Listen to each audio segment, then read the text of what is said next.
Caríssimos ouvintes, salve Maria. Estamos em mais um podcast, à conversa com o Padre Jorge.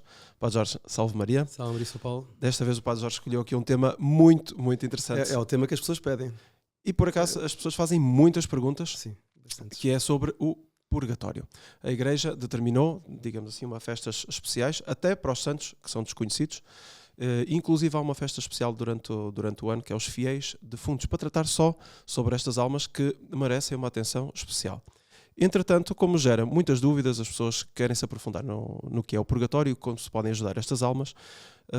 Padre Jorge, aqui a título de introdução, para explicar um bocadinho a quem está, digamos assim, à procura de informação sobre o purgatório, o que é o purgatório, quem o inventou, inventou entre milhões de aspas, e onde é que se pode encontrar esta informação, por exemplo, na Bíblia, uma vez que a Bíblia tem resposta para toda a doutrina da Igreja Católica.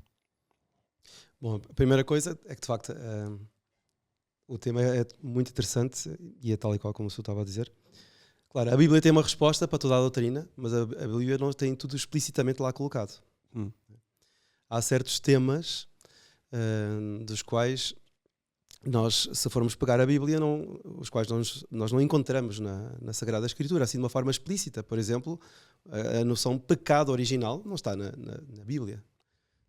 E por isso há grandes controvérsias até entre os teólogos, sobretudo os modernos, porque antigamente... E aliás é uma coisa que é evidente, que há um pecado praticado, que é o pecado da origem, não é? Por Adão, e por isso é o pecado original. Mas, assim como é a questão do pecado original, há a questão também do purgatório. O purgatório, inclusivamente há um desses medievalistas, ainda mais a pessoa estudou história, esse Jacques Le Goff, não é? Que foi um francês especializado na Idade Média, e que escreveu um livro que se encontra até em tradução portuguesa, que é o Nascimento do Purgatório. Então a pessoa vir esse livro, vai assim a uma Bertrand, a uma dessas livrarias, e vê lá, o Nascimento do Purgatório. Logo, como é que ele nasceu? Quem deu à luz o Purgatório? Qual foi o Papa que inventou, inventou o Purgatório?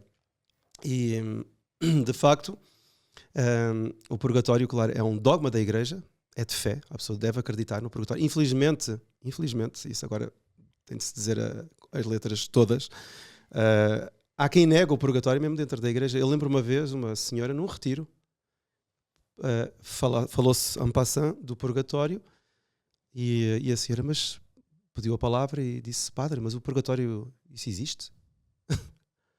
Disse: claro que existe, então é dogma de fé. Não, é que eu ouvi dizer, e uma pessoa da igreja, ouvi dizer que o purgatório tinha sido uma invenção. Talvez tenha lido o livro, apesar que esse Jacques Le Goff não diz que foi uma invenção, não é? Ninguém inventou. Apenas houve uma formulação da noção do purgatório, não é? Porque foi uma crença desde os tempos primordiais da igreja e desde o Antigo Testamento, que é o que nós vamos ver daqui a pouco. As mentes até dos católicos andam aqui um bocado baralhadas. Há uns tempos atrás, uma pessoa perguntou-me qualquer coisa relacionada, acho que era o inferno, isso existe mesmo? E por acaso eu perguntei se ela acreditava no purgatório. Então a pessoa diz que não existe o inferno, mas existe o purgatório. É destas coisas que a pessoa faz mistura, porque é que um pode existir, o outro não pode. Aquilo é um bocado, fica assim um bocado estranho, é a confusão generalizada. Sim, e depois há quem pense que o purgatório é uma espécie de bifurcação no caminho, por onde a pessoa, ela chega na eternidade e então ela tem duas opções, ou o céu ou o inferno. Então ela fica no purgatório porque não sabe para que lado é que há de escolher. Isso é uma posição, entre milhões de aspas, simpática. Ou seja, o purgatório seria aquela indefinição da pessoa que já morreu e que está na eternidade e agora para onde é que eu vou? Então está a purgar ali mas está numa ânsia terrível. Não tem nada a ver com isso. Pois, o purgatório não é nada disso. Bom, primeira coisa, o purgatório é um estado. Ou seja, a alma fica num estado, a alma depois de nós morrermos, a alma sai do corpo, a alma permanece viva e ela é julgada, nós temos o nosso juízo particular, é julgada por Deus no momento da morte, e então ela se salvar, né, se ela for justa, for considerada justa diante de Deus, com misericórdia de Deus, evidentemente, com todo o auxílio de Nossa Senhora, a Mãe de Misericórdia, se ela for considerada justa, ela também vai para o purgatório, que é um estado, ou seja, a alma fica nessa situação, numa determinada situação, e também é um lugar, onde fica esse lugar, ninguém sabe, não se sabe ao certo, mas onde vão essas almas que, Qual é a razão pela qual elas foram lá parar? São essas almas que praticaram pecados veniais que não foram perdoados ainda, ou seja, não tiveram a oportunidade de se confessar a um sacerdote, não tiveram a oportunidade de pedir perdão, e também os pecados mortais e ou veniais, não é? Os mortais têm de ser perdoados, é claro, mas que não foram expiados, ou seja, que dos quais não se fez penitência.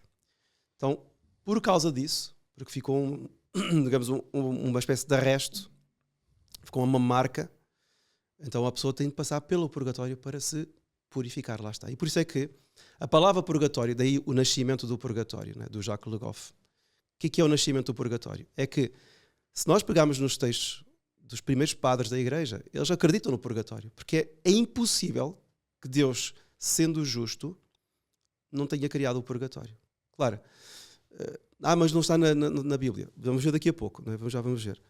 Mas é impossível, porque é assim, imaginemos uma alma muito santa que nunca cometeu nenhum pecado grave, nenhum pecado mortal. Uma Santa Teresinha Menino Jesus, por exemplo. Morre, julgada por Deus, é encontrada perfeitíssima. A alma dela era uma espécie de cristal, assim, bacarrá. Então vai ter com Deus. Agora, imaginemos um homem, ou também uma mulher, pode ser também uma mulher, vamos agora, já que Santa Teresinha é mulher, uma mulher que teve uma vida de pecado horrível, mas que no final da vida arrepende-se, pede perdão a Deus, morre e vai para o céu imediatamente. Não é justo. Então Santa Teresinha passou a vida em virtude, crescendo em virtude, em grau, em heroico, aquela prática da virtude, o amor a Deus a crescer constantemente, morreu até muito nova, com 24 anos, e vai para o céu, provavelmente nem passou pelo purgatório, não é? Ou seja, tinha alma. E a outra teve uma vida péssima, mas lá está, arrependeu-se à última hora e imediatamente vai para o céu. Mas aqui há alguma coisa que não bate certo. Até a mensagem, se isso acontecesse, a mensagem que Deus estava a passar seria esta: olha, pequem à vontade, no fim arrependem-se e vão para o céu. Não pode ser. E o outro que batalhou a vida inteira tinha o mesmo prémio do que um outro que andou numa vida... Então, por causa disso, até por causa de um certo senso de justiça, é que existe, dentro da nossa consciência, a realidade do purgatório. Então, desde o início, sempre os padres da igreja, se nós pegarmos Santo Agostinho, etc., todos eles falam do purgatório. Só que não existia a palavra purgatório e não se concebia o purgatório, digamos, como uma realidade bem definida, como acontece com o céu. E mesmo assim, nós não sabemos bem como é que é o céu, mas pronto. E o inferno? Mas o céu e o inferno já estão, digamos, na Escritura, muito declarados, não é? O purgatório não. Então, a Igreja, ao longo dos séculos, sempre acreditou, evidentemente, no purgatório, até por causa do Antigo Testamento e no Novo, vamos ver já daqui a pouco, mas não havia essa definição. Os padres gregos, por exemplo, chamavam o lugar de purificação. Era a purificação. As almas iam purificar-se. E só, de facto, no século XI ou XII é que foi criada a palavra para definir, ou seja, para unir todos os modos de se referir a essa realidade. Foi criada essa palavra que ficou definitiva, chamada purgatório. Então, o purgatório é o lugar e o estado onde estão as almas que ainda têm de se purificar. Uhum. E daí o nascimento do purgatório no tempo medieval enquanto termo, não é? Enquanto um termo material para definir a realidade. Mas a realidade já era querida, não é? Já existia, evidentemente. Não foi criada, não nasceu naquele momento. E onde é que a Igreja de facto se baseia? Bom, primeiramente, como começamos agora, no bom senso. No bom senso. E depois, também na Sagrada Escritura. Mas no bom senso é muito interessante, porque eu lembro uma vez, quando entrei para os Arautos, primeiras aulas de catequese nos Arautos, e eu lembro de uma vez uma explicação que me davam, que era a seguinte, assim, acerca do pecado. É que o nosso pecado tem 3 gamas, não é? Nós, quando pecamos, atingimos como que 3 áreas da realidade: visível e invisível. Qualquer pecado tem essas consequências, tem esse alcance. Primeiramente, o pecado ofende a Deus. Claro, Deus é ofendido pelo pecado, porque Deus quer que nós sejamos perfeitos, e nós, pecando, estamos a ir contra o nosso objetivo de perfeição. Primeiramente. Segundo, o pecado tem um outro alcance, que é a nossa própria consciência, porque ninguém peca sem saber o que está a fazer. Uhum. Então, por exemplo, uma pessoa, eu não sabia que tinha de ir à missa. Então não pecou porque não sabia. A pessoa não comete o pecado se não souber. A não ser que ela tenha obrigação de saber. Não é? O médico não pode dizer assim, eu dei-lhe o comprimido, pensei que não lhe fosse fazer mal e matou a pessoa. Não, mas se é médico, tinha dever de saber. Tinha que saber. Tem que ter consciência do que está a fazer. Pronto. Claro, aí depois já entra a casuística. Mas o pecado alcança também a nossa consciência, porque nós sabemos que não podemos, que não devemos e fazemos. Ou então o contrário, não é? Nós sabemos que devemos fazer alguma coisa e acabamos por não fazer. Então é o pecado da omissão. E depois há também o alcance na ordem das coisas. Porque, por exemplo, agora vamos dar um exemplo concreto para perceber o que é a ordem das coisas, a ordem do universo, digamos assim.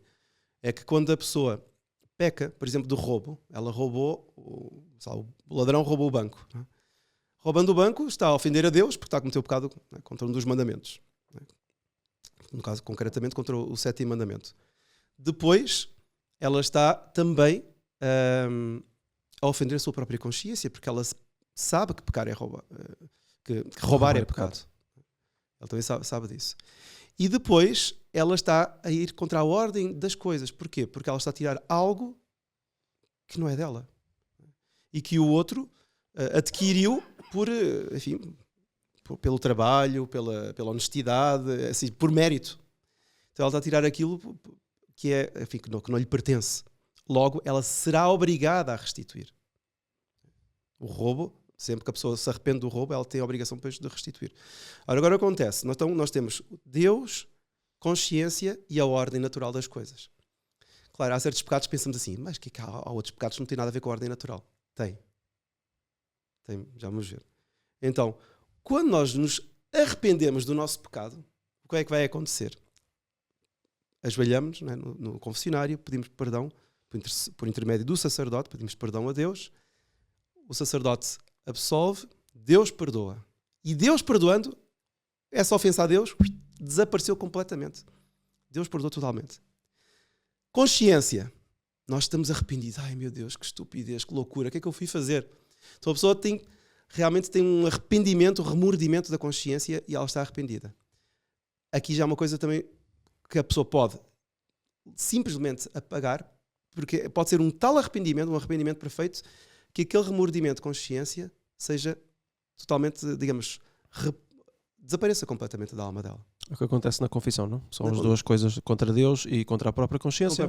Fica ali resolvido na confissão. Então, mesmo a consciência já fica totalmente como que limpa, né? Pelo senso de justiça, ela quer repor, e dentro da consciência ela repôs o bem que não tinha praticado.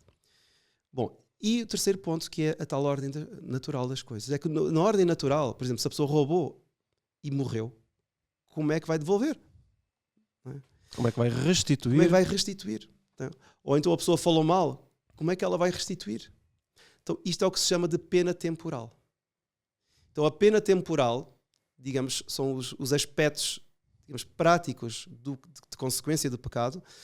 É muito difícil da pessoa voltar atrás. Deus perdoou, a consciência já está em paz com Deus, já está em paz consigo mesma, já pediu perdão, mas a pena temporal mantém-se. Ora, o purgatório é precisamente o lugar onde a pessoa expia as penas temporais. Porque ela, da culpa, ela já foi perdoada. Deus perdoou a culpa. E, graças a Deus, não era inferno. Era uma coisa terrível. Se fosse pecado mortal, inferno. Só que falta a pena. E essa pena, ela realmente vai ter de expiar em algum sítio. Por isso é que essa imagem que eu estava a dizer há pouco, quando conheci os arautos, era, imaginemos uma parede branca, né? Uma parede branca, e a pessoa que vai ter uma loucura qualquer e comete um pecado horrível. Então pega nos pregos e espeta os pregos na parede e arrebentou com a parede toda e ficou lá com os pregos. Então, imaginemos que são pecados mortais. Então, os pregos dão a ideia de um pecado mortal, não é? A parede ficou toda esburacada de pregos. E a pessoa, ai meu Deus, o que é que eu vou fazer agora? E então a pessoa arrepende-se. O que é que ela quer fazer? Ela quer voltar atrás. O que é que seria o voltar atrás? Era tirar os pregos da parede.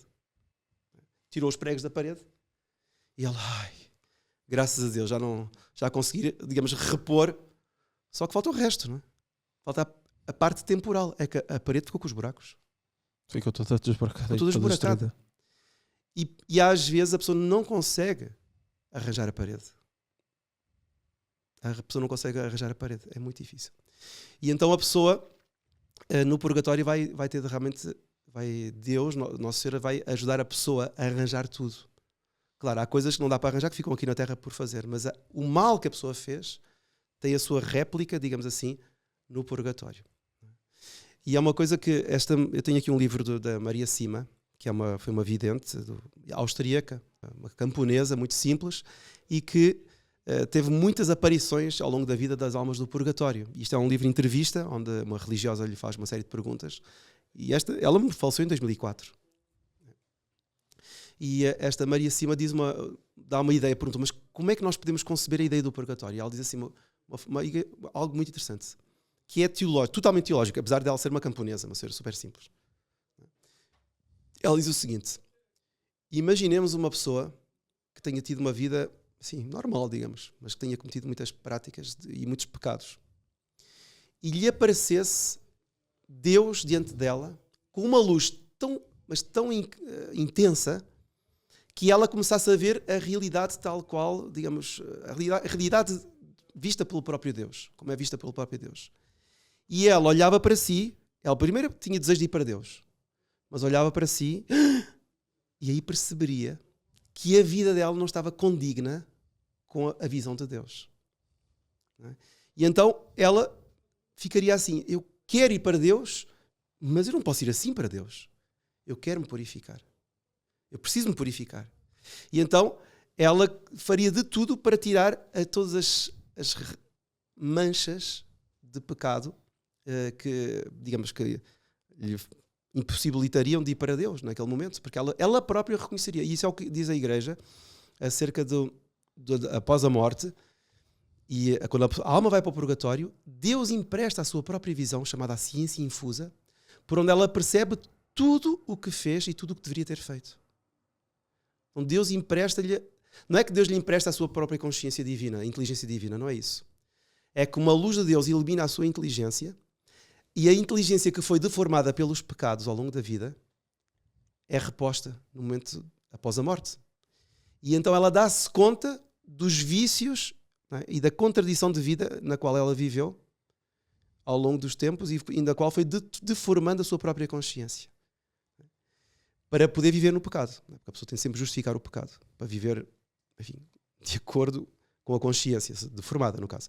Então ela, tendo esta visão de Deus acerca do pecado, ela então vê em si, e ela própria, as almas do purgatório, é que se querem purificar. Porque elas olham para si mesmas e veem que estão totalmente, digamos, mazeladas assim, manchadas. A veste batismal, né, que recebemos no batismo, aquela veste branca, está totalmente manchada.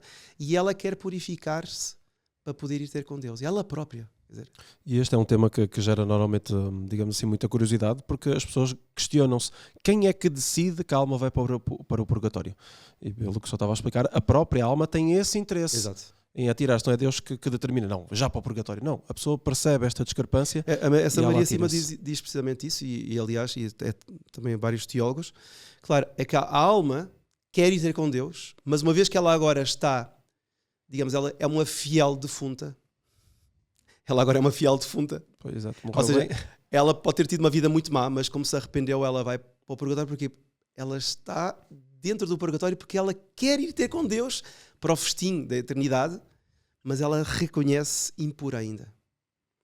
Não é? Nós podemos ver daqui a pouco o que é que são as relíquias de pecado que permanecem na alma, que fazem com que a pessoa vá para o purgatório. Até porque há outras questões que as pessoas também têm muita curiosidade, que mais perguntam. A primeira era da Bíblia, onde é que isso estava. Sim, na Bíblia? Então na Bíblia eu queria já agora okay, explicar então isso primeiro. Porque de facto é um tema que nunca mais acaba isto. Meu Deus do céu. Não, mas então, o da Bíblia, digamos, o tema mais assim tranchant, digamos, o trecho mais tranchant é o segundo livro de Macabeus, que eu até deixei aqui em aberto, que é para podermos fazer uma pequena leitura, que é uma situação do livro dos Macabeus, que é um dos últimos livros da Sagrada Escritura. A família dos Macabeus estava naquelas guerras de Israel, e às tantas, após uma batalha, eles foram enterrar os mortos. É um dever de piedade, enterrar os mortos. Só que deram-se conta que os mortos tinham dentro das suas roupas uns objetos de uma outra batalha onde eles tinham Estado, e tinham então pego esses objetos que eram consagrados aos ídolos pagãos e tinham guardado para si para depois poder vender e ganhar dinheiro. Isso era proibido pela lei. Então era um pecado grave. Pecado grave. Então o que é que fez Judas Macabeu quando se deu conta que vários dos homens que estavam ali, que morreram, estavam com esses objetos consagrados aos ídolos? Ou seja, Até podia manchados. ser por superstição, para dar sorte, porque como era Também todo o podia mesmo ser. ídolo. Também podia ser. Mas à partida parece que devia ser mais por dinheiro. Então o que é que ele fez? Em atenção a isso, ele fez uma coleta, fez um peditório entre os outros judeus, enviando a Jerusalém cerca de 10.000 dracmas, ou seja, muito dinheiro, para que se oferecesse um sacrifício pelos pecados. Ou seja, ele quis oferecer um sacrifício pelos pecados que esses mortos tinham cometido. E depois o texto sagrado diz assim: belo e santo modo de agir, decorrente da sua crença na ressurreição. Porque se ele, isto diz, o texto, a Bíblia, isto aqui é o que está aqui escrito. Porque se ele não julgasse que os mortos ressuscitariam, teria sido vão e supérfluo rezar por eles. Então, primeiro, ele acreditava que os mortos iriam ressuscitar. É o primeiro ponto. Então, se vão ressuscitar, para que está a dar dinheiro para fazer um sacrifício? Não, é que eles, apesar de ressuscitarem, né, cometeram um pecado e vão estar a expiar esse pecado. Então este dinheiro é para reparar o pecado que eles cometeram. É para reparar o pecado, ou seja, para diminuir a pena do pecado que eles cometeram. E a marca da crença que eles tinham, que a alma ficava com essa marca desse pecado, e quando ressuscitassem, até o corpo traria essa marca desse pecado cometido. E eram, digamos assim, os sacrifícios que ofereciam pelos mortos. Era para, digamos assim, quando eles ressuscitassem, como a gente costuma dizer, impecáveis. Exato. E depois também há um trecho de Nosso Senhor, também onde está em São Mateus. Eu tenho que colocar aqui na minha cábulazinha, que diz assim: todo aquele que tiver falado contra o Filho do Homem será perdoado. Se porém falar contra o Espírito Santo, não alcançará perdão nem neste século, é o pecado contra o Espírito Santo, nem no século vindouro. Ou seja, significa que há pecados que têm perdão no século vindouro, ou seja, na eternidade. Mas os pecados contra o Espírito Santo não. Então aqui é um outro trecho que fala da purificação também dos pecados. E depois temos aqui um outro trecho que é da primeira carta de São Paulo aos Coríntios, no capítulo 3, que diz assim: o dia do julgamento há de demonstrar o quê? Será descoberto pelo fogo. O fogo provará o que vale o trabalho de cada um. Quer dizer, então a pessoa vai para o julgamento e será provada, vai ser feito assim uma espécie de raio-x para provar o que é que cada um fez, qual foi o trabalho de cada um. Se a construção resistir, o construtor receberá a recompensa. Isto é o julgamento. É justo? É. Então vai para o céu. Alívio. Então receberá a recompensa. Se for queimada, arcará com os danos. Ele será salvo. Então, salvou-se como o outro, né? Será salvo. Porém, passando de alguma maneira através do fogo. Isto aqui está. Sim, exato. Ou seja, é uma pessoa que se salvou, diz São Paulo, mas passará de alguma maneira através do fogo. Ou seja, o de alguma maneira, claro, não está a dizer assim, passar pelo purgatório. Não está a dizer isso. Mas está a dizer que vai passar por um sítio onde vai purgar, vai se purificar dos pecados que cometeu. Porque é preciso. É necessário, é justo que seja assim. Então nós vemos como, na própria Sagrada Escritura, aliás, Lutero, como o trecho dos Macabeus era o trecho mais estrondoso, que justifica a noção do purgatório. Lutero, quando fez a reforma, a pseudo-reforma, no século XVI, um dos livros não canónicos para ele, que ele desconsiderou, tirou da Sagrada Escritura, foi precisamente foram os livros de Macabeus, como a Carta de São Tiago, que fala de justificar a fé pelas obras. Então, claro, ele foi tirando vários livros para justificar a sua errada doutrina, e um dos livros que tirou por causa disso, né? Por causa da questão do purgatório, porque ele, uma vez que o ser humano seria justificado pela fé, para que há de haver purgatório? É direto para o céu. Quem tem fé vai para o céu, quem não tem fé vai para o inferno. Era assim, era matemática elementar. Ele, é curioso, porque ele no início, em 1517, quando se revoltou contra as indulgências, aquela história toda, ele acreditava no purgatório. Ele escreveu ainda a acreditar e a justificar o purgatório. Mas depois, ao definir bem a sua doutrina, errada, não é? Da justificação pela fé, ele acabou por achar que o purgatório, de facto, não tinha razão de ser.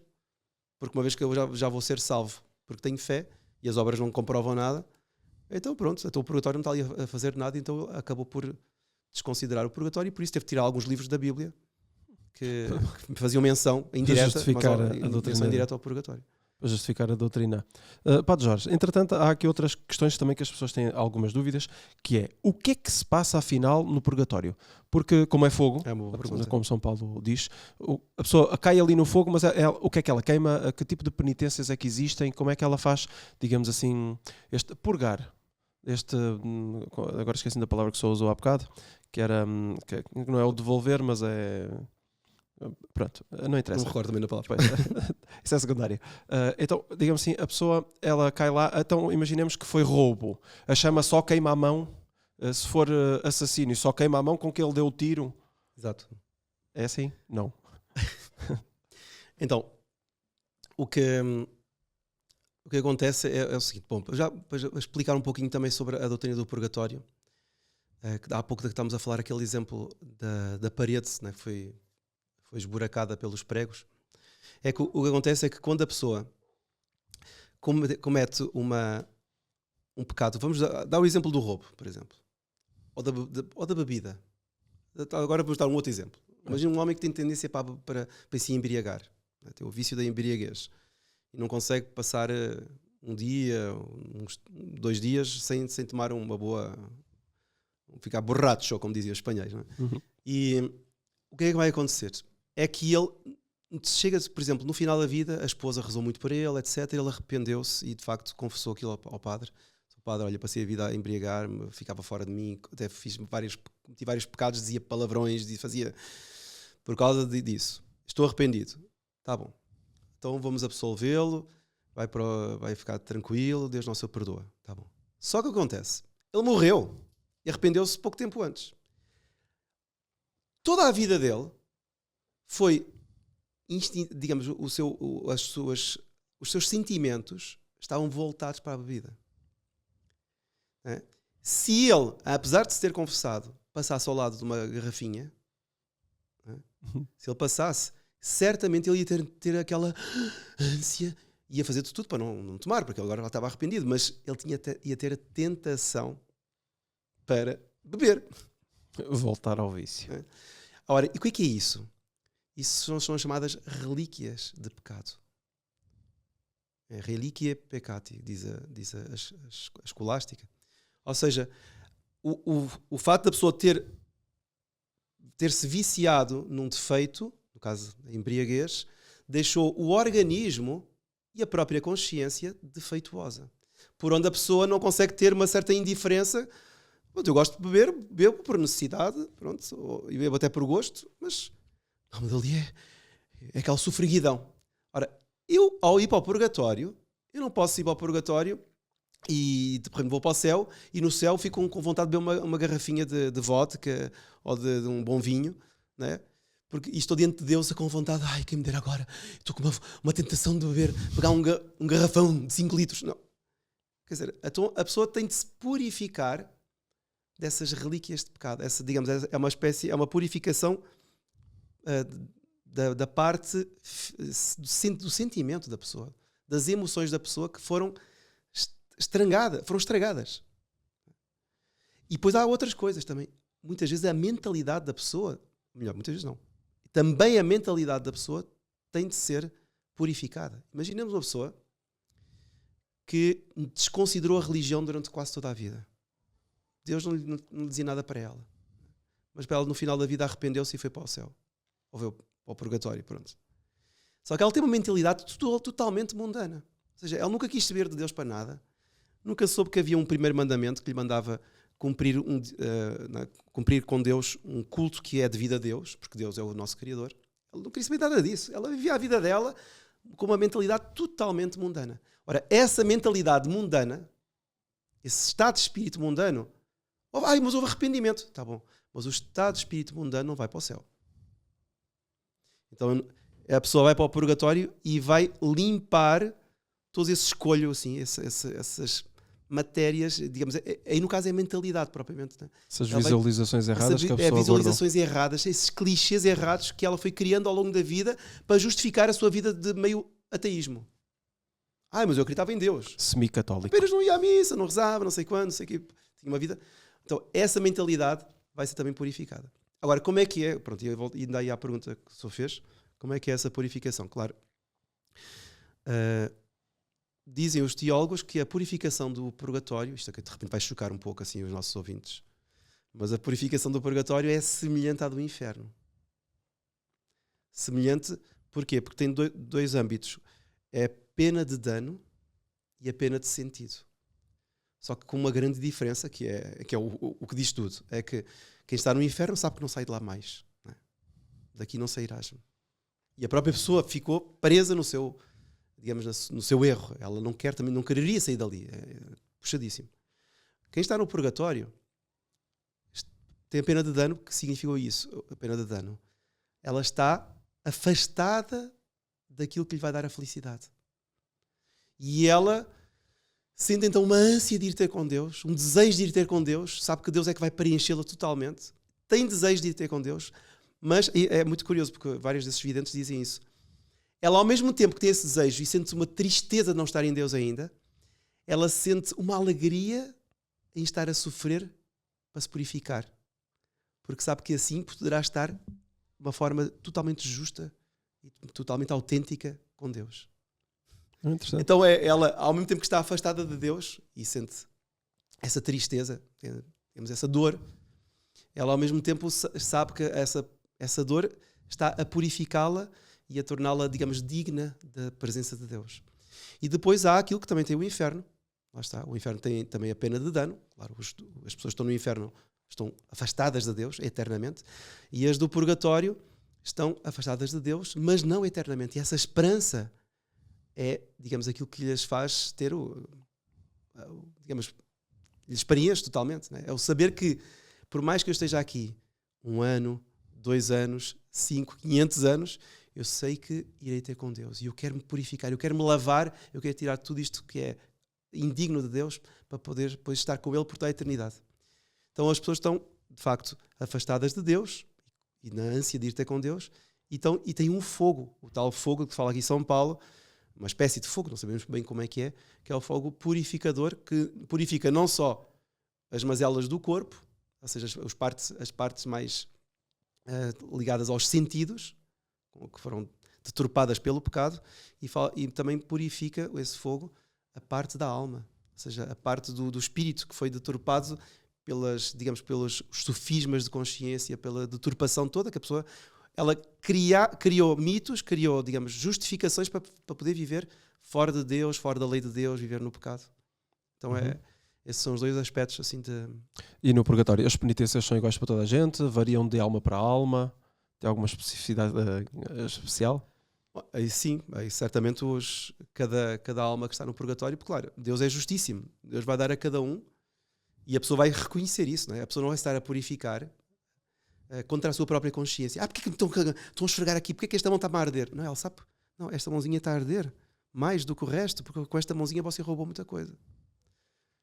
Uma das videntes que viu almas do purgatório dizia que uma senhora que lhe apareceu, uma alma purgatório, que tinha a língua aqui ardia de uma forma assim horrorosa, não era? Mais do que picante mexicano, assim. Mais do que as malaguetas. Porquê? Porque ela tinha uma língua em vida que falou, enfim, além das palavras feias que ela dizia, ela, enfim, caluniava, mentia, de tudo. Resultado, a língua foi uma das partes do corpo mais atingidas na purificação, porque... E só que lá está, a pessoa está consciente disso, de que deve ser purificada. Não pode ir com aquela língua de mentira, de calúnia, ir ter com a verdade. Uma vez que ela deturpou pela língua a verdade das coisas. E estamos aqui sempre a usar âmbitos, digamos assim, histórias de âmbito civil, mas os religiosos também não estão livres no purgatório, não estão dispensados do purgatório. Até uma história muito engraçada de duas freiras que está numa destas visões e que as duas estavam no convento, só que uma era a direitinha e a outra era meio relaxada. Só que eram as duas muito amigas. E a direitinha disse à outra: se tu continuares assim, quando morreres vais para o purgatório. E a relaxada disse à outra, se eu for para o purgatório, és tu que me vais tirar de lá. Bem, com o passar do tempo, a relaxada morreu. E ficou direitinha, entre aspas, direitinha, ficou cá. A penitência da que morreu foi, só sais do purgatório quando a da terra for santa. Então ela conseguiu permissão de Deus para vir conversar com outra irmã que ficou cá na terra. E disse, olha, lembras-te daquela brincadeira que fizemos, daquela conversa? Que eu ia para o purgatório, tu disseste-me que eu ia para o purgatório. E que eu disse, se eu for para lá, és tu que me vais tirar. Essa é a minha penitência. Eu só posso sair daqui quando tu fores santa. E a da terra disse assim, e vais ficar aí muito tempo. E a do purgatório disse, não vou. Então fizeram uma combinação e ela ia explicando muitas coisas de como é que funcionava o purgatório. E se calhar aqui entra também uma questão bem interessante, que é, que pecados é que levam para lá? Porque nem os religiosos estão dispensados do purgatório. Não, todos os pecados levam para lá. Qualquer fímbria da tua ação contra a própria consciência, isso até numa criança, pô. Por isso é que esta Maria Cima chegou a ver uma criança com 4 anos no purgatório. Uma menina que tinha uma boneca e tinha partido a boneca dela. E a irmã tinha uma boneca igual. Ela trocou a bonequinha dela com a boneca da irmã para a irmã ficar com a bonequinha partida. Morreu novinha, com 4 anos, e foi ao purgatório para purificar-se dessa falta. Até aqui em Fátima, a Nossa Senhora contou isso, que havia Exatamente. uma amiga... É isso, olha, bem lembrado. Na primeira aparição de Fátima, a irmã Lúcia pergunta a Nossa Senhora, olha, a Maria das Neves, que era uma amiga dela, se que idade tinha, mas era uma jovem, morreu. Ela já está no céu? Ela perguntava, e Nossa Senhora diz, não, ela está no purgatório e vai ficar lá muito tempo. Imaginem, isto eram as crianças de há 100 anos atrás. Tem de fazer jus às neves, à brancura das neves, do nome, assim. Porque... Agora, isso é interessante, mas uma coisa que o senhor estava a mencionar nessa história das 2 freiras é curioso, porque assim, nós sabemos que, até um dia podemos falar num outro podcast sobre isso, a questão das indulgências e como ajudar as almas do purgatório, não é? Pelas missas, que, aliás, que é o que fazemos diariamente, celebramos missas, no caso, celebro missas e sempre estou a pedir por almas que me são pedidas, o sufrágio por essas almas, e também orações, sacrifícios que podemos oferecer pelas almas, não é? Para que elas se possam purificar mais rapidamente aquilo que elas não puderam fazer, porque a partir do momento em que a pessoa morre, ela não, eu queria, desculpe, eu preciso repor tal coisa que eu roubei. Olha, acabou, morreu, não tem volta atrás. Agora tem de ser alguém aqui na Terra que digamos, que reponha ou que ofereça um sacrifício, porque os méritos acabaram a partir do momento que a pessoa morreu. Então a pessoa aqui na Terra pode de facto oferecer muitos sacrifícios, e sobretudo o santo sacrifício da Eucaristia, que é o que tem mais valor, a água benta, etc. Mas as indulgências também podem oferecer para as almas do purgatório. Mas é curioso, porque as almas do purgatório também nos podem ajudar, que é o que acontece com essa que estava no purgatório. Isto é propriamente aqui a comunhão dos santos. Ou seja, a Igreja, no caso a Igreja padecente, purgatório, e a Igreja militante, os que estão aqui na Terra ainda vivos, militam aqui na Terra, tem um intercâmbio de bens espirituais. Isso é interessante, que está bem expresso nessa aparição. Há uma interação entre as almas que estão no purgatório e nós que ainda estamos aqui na Terra. Ou seja, que a gente pode oferecer as orações, porque a nossa, digamos assim, a nossa vontade ainda é maleável, a deles não. Ficou estática.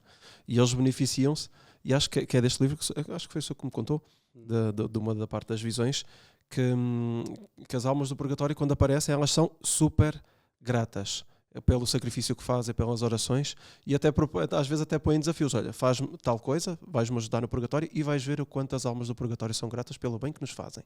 Exato. Só que às vezes digamos assim, essa é uma prática que não há, digamos assim, nos católicos, que é esta interação, este querer ajudar as almas. Na linguagem do povo, fiz um sacrifício, olha, vai para as almas. Digamos assim, na linguagem corrente. Digamos assim, é uma boa inclinação, mas o facto da pessoa, digamos assim, não tem uma certa consciência de que, não, eu vou ajudar a alma do purgatório. Exato. Aquela alma específica. As almas específicas, alguma que esteja a pedir ajuda por sem inspiração dúvida. Ou coisa assim parecida. Não, porque isso existe mesmo, não é simplesmente pelas almas, assim, ou pelos espíritos, assim, porque infelizmente as pessoas não têm uma consciência, uma doutrina, uma catequese propriamente. Aliás, está aqui no Catecismo, eu não vou ler aqui, mas está no ponto 1030, para quem quiser ler no Catecismo. está a explicação do purgatório, inclusive cita o livro de Macabeus e tudo. Mas as pessoas não têm muita a consciência, lá está, porque é um estado de... Sabem que existe o céu e o inferno, o purgatório, o que é isso? Parece uma espécie de entroncamento, onde a pessoa fica na dúvida de se olha para um lado ou para o outro. E as almas do purgatório então podem aparecer às pessoas. Isso é normal? Aparecem, não agora aparecem que é um muitas tema vezes? complicado. Se as almas do purgatório aparecem às pessoas. Ou se é comum. Ou se Então, é só olha, para alguns. eu antigamente, sinceramente, olha, há uns anos atrás eu pensava que era incomum. Não é tão comum assim, evidentemente. Mas eu fico, pronto, ainda mais como sacerdote, vou ouvindo muitas coisas e começo a ser mais tendente a achar que é mais comum do que a gente imagina. Exato.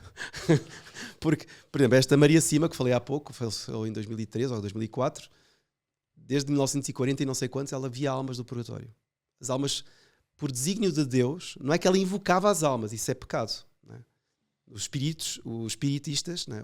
Os espíritas querem chamar os espíritos. Nós não podemos chamar os espíritos. Este é um ponto importante.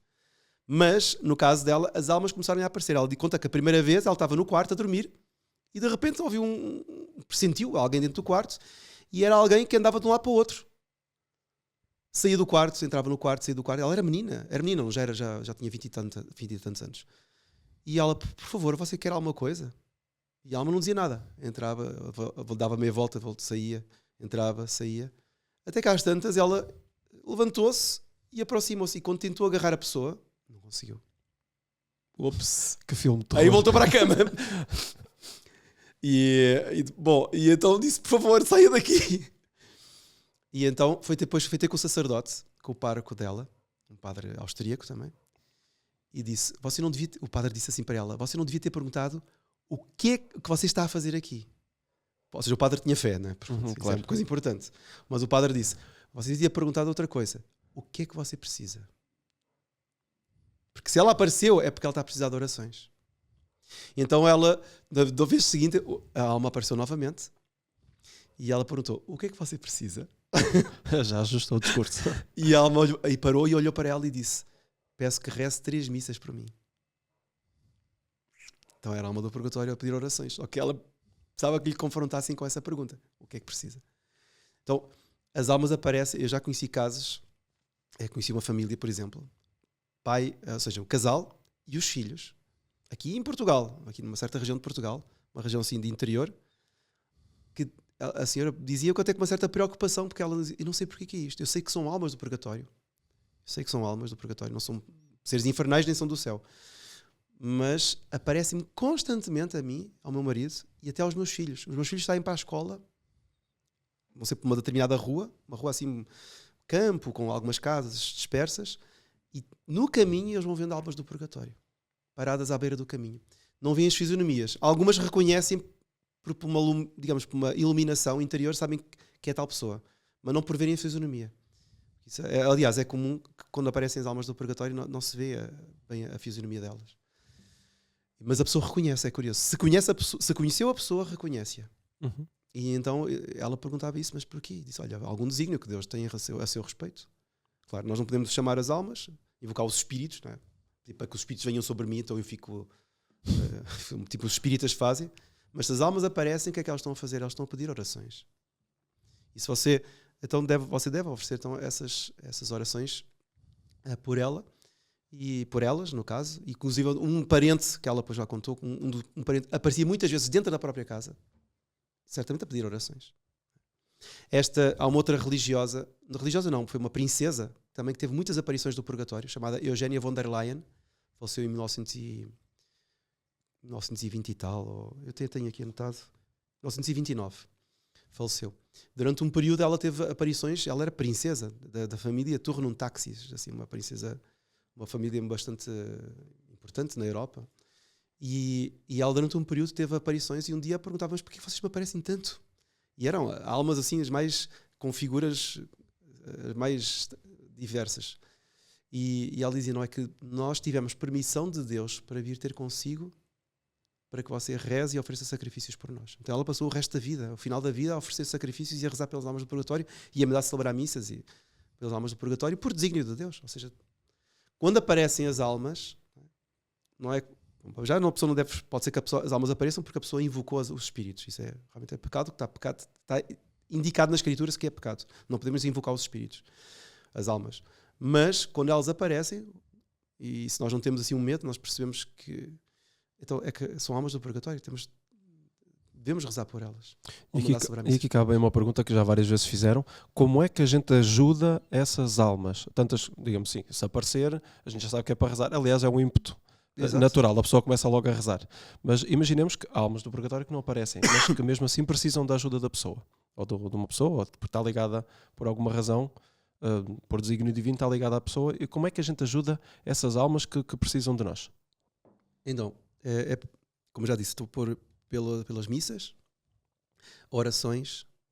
As missas são mais importantes. Rezar vias sacras, via sacra também pelas almas. As indulgências que também podem ser oferecidas pelas almas, e no caso concreto é por nós próprios, claro. E também, enfim, todos os tipos de sacrifícios que nós podemos oferecer. Sacrifícios na linha da alimentação, na linha de uma doença. Tudo isso nós podemos oferecer pelas almas do purgatório, e Deus, Nosso Senhor, de alguma forma, pegará nesse sofrimento, nessa reparação, digamos, desse oferecimento para que elas... Porquê? Porque este oferecimento que nós estamos a fazer pela alma do purgatório vai repor a justiça do não oferecimento que a alma teve em vida. Ou seja, algo que a pessoa devia ter oferecido a Deus, através de uma tentação que ela devia ter lutado, e ela não ofereceu a Deus, então acabou por cometer algum pecado.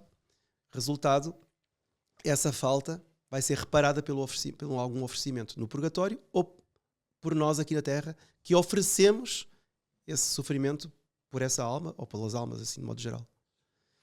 De maneira que... não sei se eu tenho, por acaso tenho aqui uma lista, mas de modo geral são oferecendo esmolas também. Aqui fala também rezar o rosário. E, enfim, de modo geral é isso, oferecer sacrifícios e orações. E se calhar o mais importante, é muito interessante a gente oferecer os sacrifícios pelas almas, mas mais importante do que isso era tentar a gente mirar direto para o céu e não cair no purgatório.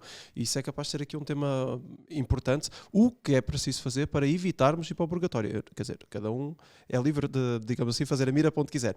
Mas passar direto para o céu, mas passar no purgatório é doloroso. Toda a gente sabe que é isso. A primeira coisa que é teológico, e depois essas pessoas que tiveram revelações de almas do purgatório, é procurar amar a Deus sobre todas as coisas. Ou seja, amar a Deus sobre todas as coisas vai fazer com que a pessoa haja de acordo com a sua consciência bem formada, sabendo o que são os mandamentos, quais são os seus deveres de católica, da pessoa religiosa, que tem religião, não é que está num convento, mas tem religião, e praticando o bem sempre que pode praticar e evitando o mal sempre que pode evitar, ela está, no fundo, a amar a Deus, porque às vezes é muito difícil fazer isto, claro. Não é nada fácil praticar a virtude, e com isso ela está a evitar o purgatório. Ou seja, ela está a fazer um sacrifício aqui na Terra, que muita gente não quer fazer, mas que esse sacrifício depois vai ser evitado no purgatório. Porque se ela não quiser fazer o sacrifício aqui, vai ter que fazer um esforço para praticar a virtude, ela vai ter depois de pagar no purgatório. Porque Deus lhe deu aquela situação que ela devia ultrapassar e que devia realizar com esforço. Uma prova qualquer, uma doença. Se ela não quis aqui, se salvou, vai ter de pagar isso no purgatório. Até se calhar coisas simples, tipo vencer uma tentação. Toda a gente sabe o quanto é difícil vencer uma tentação.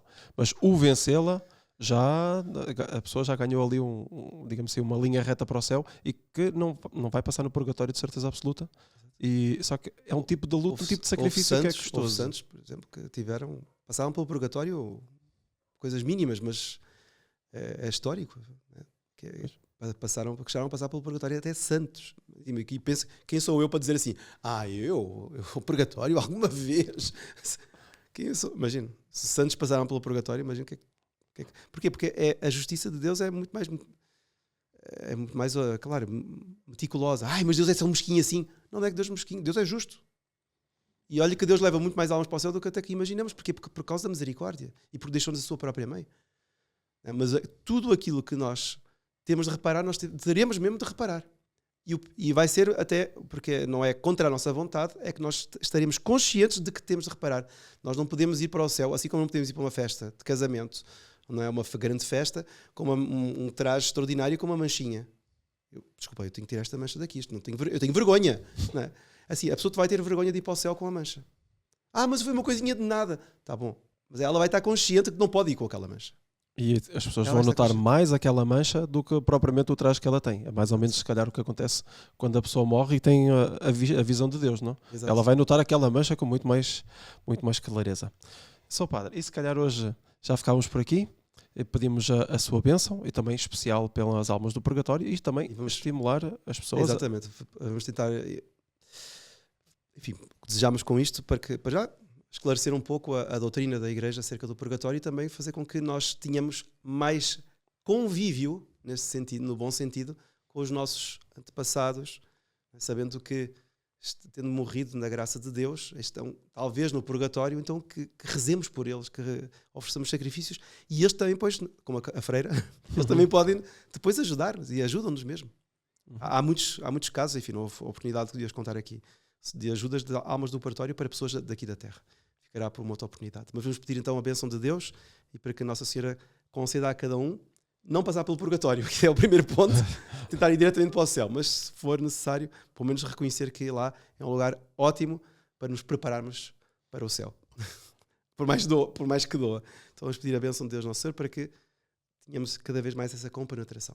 O Senhor esteja convosco. Ele está no meio de nós. A bênção de Deus Todo-Poderoso, Pai, Filho e Espírito Santo, desde sobre vós e permaneça para sempre. Amém. Ide em paz e o Senhor vos acompanhe. Graças a Deus. Salve Maria. Salve Maria.